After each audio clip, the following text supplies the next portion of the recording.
How do you measure love over pleasure?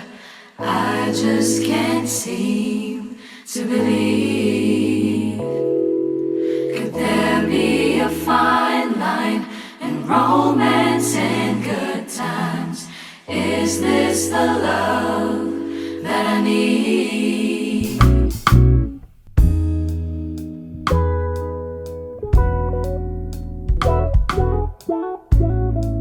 OPM and indie music are both very vaguely understood terms, especially because of how OPM is considered to be anything sung by Filipinos, regardless of the language of the music, being in English or Filipino, and with how most people consider indie music to be pretty much any new kind of sound.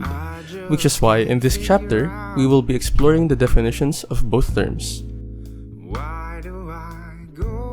According to Greenslade, OPM or Original Pinoy Music was popularized in the 1970s and 1980s as a successor to the era of the Manila sound. During this time, the term was used to describe Philippine pop ballads. Nowadays, the term came to be used to describe all Filipino-produced music. However, the genre is mostly affected by post-colonialism influences as the songs at the time were inspired or had strong connections to Western sounds such as disco rock. OPM does have its special characteristics as its use of various Filipino traditions, specifically the harana and the kundiman. In fact, most classic OPM music had these influences combined with ballad music, and because of these influences, what makes OPM great and unique in a way is its ability to make you feel nostalgic as well as letting the listener feel or evoke memories and emotions as they are listening to it. As stated by Enriquez, OPM has become way more diverse in culture. Underground music has been dominating the scene, namely with artists such as Jess Connolly, BP Valenzuela, CRWN, and Lost Bass. Enough about OPM though, let's talk more about indie. The term indie was coined to describe artists who recorded and released their own records rather than going through a label. However, the term has grown far beyond its original meaning. Nowadays, many indie musicians are now signed to major labels, and the genre is more accurately described as an attitude, a sound, or a different way of making music. So, how do we know about the combination of labelless music and music performed by Filipino artists?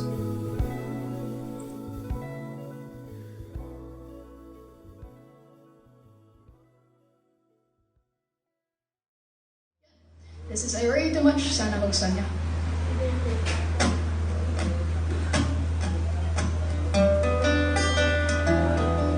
We don't really know much about the inner atmosphere of the indie scene, so I contacted two artists who are currently involved in the evergreen indie OPM scene, Lara, an independent artist, and Luis Cruz of Cape Island. Okay, ayan. So, hello. I am interviewing Lara. She is, actually, ikaw na lang mag-introduce sa sarili mo, sorry. Okay, go ahead. Ano bang i-introduce ko? Name? Do I have to specify my age or anything else? Yeah, sure. Go lang. Hello, I'm Lara. Do I have to disclose my full name? Not really. Or- Okay lang. Okay, sige. I'm Lara. I am currently 17 and I'm studying sa De La Salle College of St. Benilde Senior High School. I'm taking up arts and design. Tsaka, I make music minsan. So, yun. Thank you pala for inviting me. Let's go. Yeah! Actually, I'm surprised. Wait, you take arts and design? Yes, I do. Kasi wala akong no choice. Ayoko mag-math eh. Yo, I'm taking up game arts and design. I'm taking up game arts and design sa DLSU Laguna. Oh, cool! Let's go. Wala lang, share ko lang. Anyways. Nice. Okay, so for you, what makes an OPM song indie? Sige, sa akin, siguro an OPM song can be classified as indie usually when the artist distributes the song independently. So, bale, what this means is siguro the genre doesn't really have, I mean, it's not that the genre really doesn't have to matter, pero usually ang mga naka-classify as indie, yung mga self-distributed songs. Kunyari, yung mga songs ng Muni Muni and Clara Ben and dati before they started distributing with Sony. Siguro si Merle then before she started her contract with OC Records. Those are siguro indie. Those siguro are OPM indie songs. Pero I think yun talaga yung defining factor ng indie. It's whether it's self-distributed or basta not in a major record label. Yun. Yeah, like, napapansin ko, like, a lot of people just, like, go, yo, OPM, yep, 100% indie.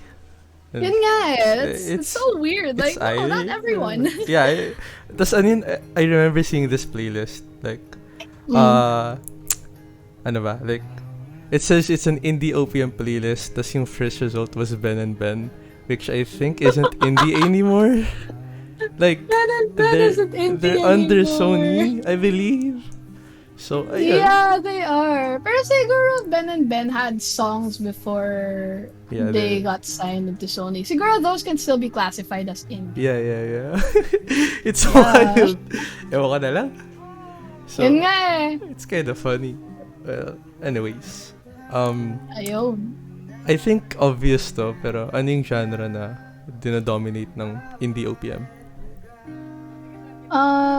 Genre,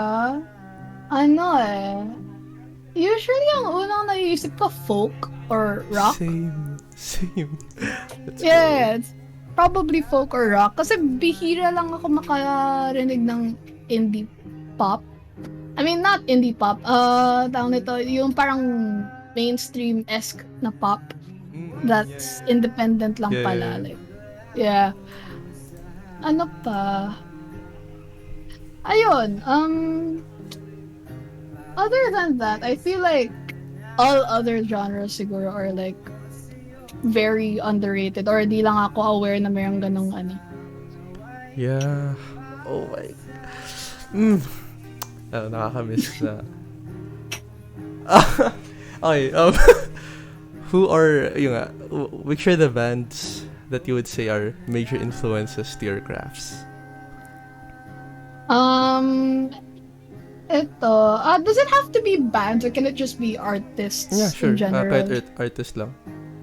Kasi from the top of my head, ang pinaka influential sa akin na band is Muni Muni. Halata doon tayo nagkakilala. Yep. Pero lately, yung mga nasusulat kong kanta, they give off a lot of Clara Benin and Dodie and Lizzie McAlpine. If I'm allowed to give allowed to give acts outside the Philippines.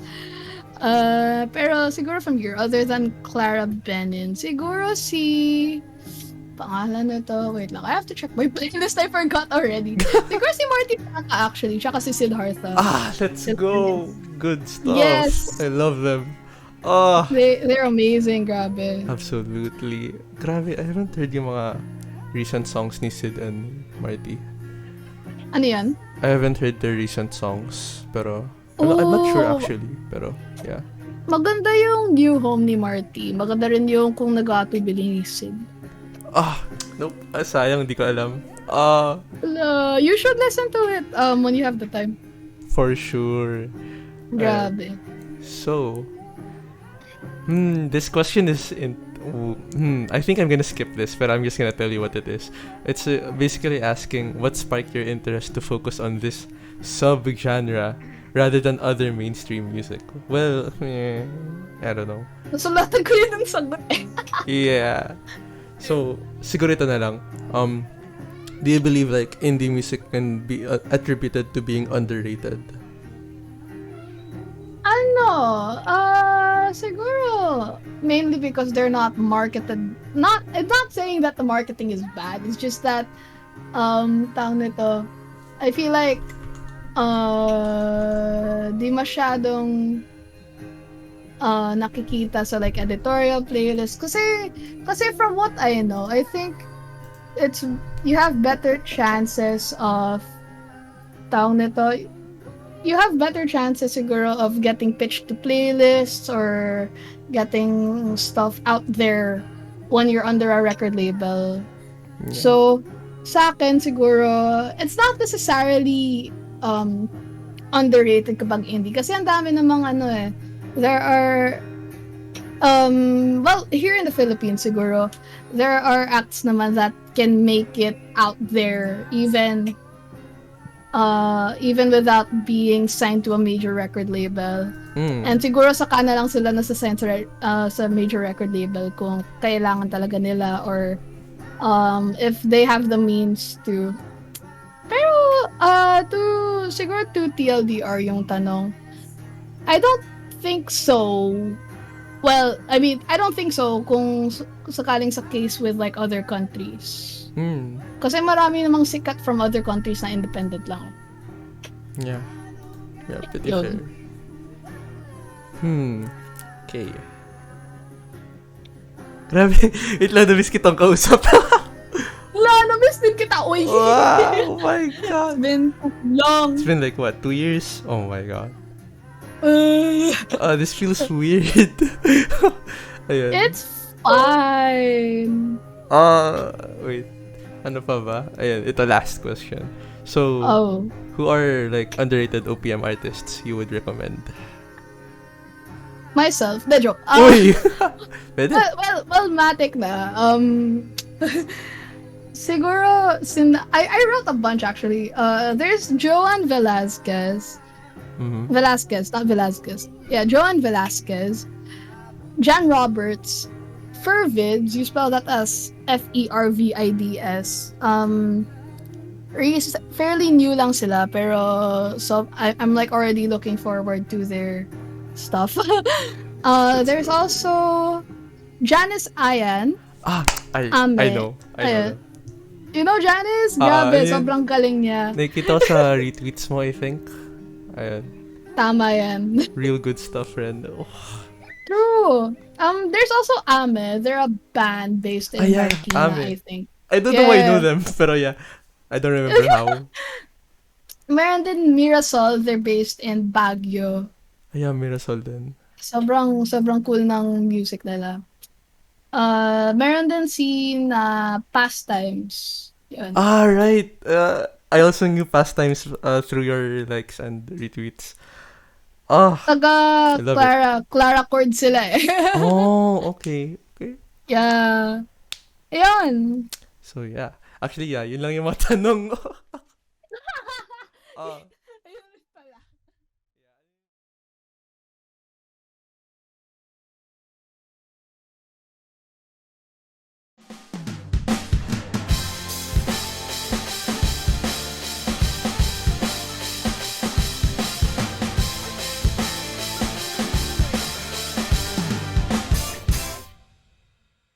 Hello, so quick introduction about Luis Cruz. He is currently 18 and he is studying in La Salle. And his course is BS Interactive Entertainment, major in Game Art and Design. And he is currently in a band named Cape Island. And so without further ado, let us continue with the interview. Anyways, hindi ka? Yun. Sige. Ito. Ayun, so, para sa'yo, what makes an OPM song indie? Meron, di ba pag indie, parang sinasabi nun na parang sariling sikap mo, like, wala kang record label, like that. Yup. Yan. Ayun. Feel ko naman kasi, parang, what makes an OPM song indie? Feel ko yung sa gamit nila, like kung paano sila magpatunog ng guitars, drums, paano nila minimix ng walang producer, record label, ganun. Ayun. Yeah. Depende sa tunog ng gitara or ng sounds nila. Ganun. Yeah, fair. Sa uniqueness. Yeah, yan. Yung nga rin na-mention ng nakausap ko kanina. Tapos, ito. What genre do you believe indie OPM is dominated by? Sa mga nakita ko, siya naririnig ko, parang alam ko, more on acoustic lang sila. Parang Acoustics. folkish, no? Yeah. Yan. Ayun, acoustics, mga folk. Ganun yung sounds. Halos ano yun, parang folk rock-ish. Like yung Muni Muni, example na yun. May flute, ganun parang yung tunog. parang yung muni-muni yung like prime example ng indie OPM eh. Legit. Kasi yan. yun, technically, I think they're still independent. I'm not too sure. Pero, kaso parang known na yung name nila. Technically umangat known na rin. And, pero dun sila galing. yun yung, Pero I think, umangat. yun yung selling point ng mga indie OPM bands. Yung how they start and yung if it was through major labels or through producers, as you mentioned. Tapos ito, who or which bands or artists yung mga nag-contribute sa or nag-influence sa inyo as a band or as an artist din? Sa band namin, feel ko parang yung Kamikaze. Yan, Kamikaze, E-Heads, Parokya. Yung mga sikat na OPM dati, ganun. Tapos, sa singer namin kasi, feel ko sila Arthur Neri kasi yung the way he sings, Arthur Neri vibes, like kumukulot. Ay, parang Arthur. Michael Pangilinan, yun, ganun. R&B. Yun, R&B na may halong pop. R&B style. Yeah, ganun. Yun. Ayun. Oo nga pala. Speaking of R&B. Pero as a band, Kamikaze talaga. Yun. Eraserheads, pero legit. Oo nga eh, kita ko rin. Halos rock-ish yan yung band nyo. In a sense. Tas, oo nga pala, ano yung genre ng band nyo? If you could say. Alt rock kami. Alt rock, alternative rock. Alright. Tatanong ko sana kung parang what sparked your interest to focus on this subgenre. Pero, ayun. Pretty much yun na rin yung sagot mo. Pero, may madadagdag ka pa ba doon? So, wala na. Ayun eh. Yun eh. Alright, next. Do you believe yung mga indie music, you could consider them as being underrated? Feel ko hindi. Kasi, yan nga, for example, yung Muni Muni. Underrated pa ba sila ngayon? Hell no. Kilala na sila. Bro, Muni Muni. Ang daming grabe na fanbase nila ngayon. Like, yung sa Social House nga last Friday, last Friday, lahat daw ng tao doon, simula soundcheck nila, alam yung kanta. Simula soundcheck hanggang matapos, kumakanta. So, masasabi mo pa bang underrated ang movie? Solid. Pero indie sila. So, meron siguro mga underrated na hindi lang kasi nabibigyan ng big break. Pero, yung iba, nabigyan na ng big break. Pero galing rin sa indie music. Ayun. Ito. Last question. Who are underrated OPM artists you would recommend? Not namely India, kahit OPM mismo. Ang dami. Go lang. Una, Labas mo na lang. Chindetera. Bandang walang bawel, CHNDTR. Follow nyo. Tapos, Underclass. Yan. Ano sila? Pop-punk genre. Legit. So, ano pa ba? Ang dami kong kakilala, like, mga nagsisimula pa lang rin eh. Sige lang. Sino pa ba? Yun, 7th PH. ABCD. Yan. Ano pa ba? Dami talaga, pero sige, sila muna. Ang dami legit. More than 100 legit. Sure. Ayun, actually, yun na yun. Yun ang interview. Sige, go. From my perspective, I've come to realize that indie OPM is pretty much music from bands or artists that began their journey independently, and that indie OPM is highly dominated by folk, rock, and a hint of pop music.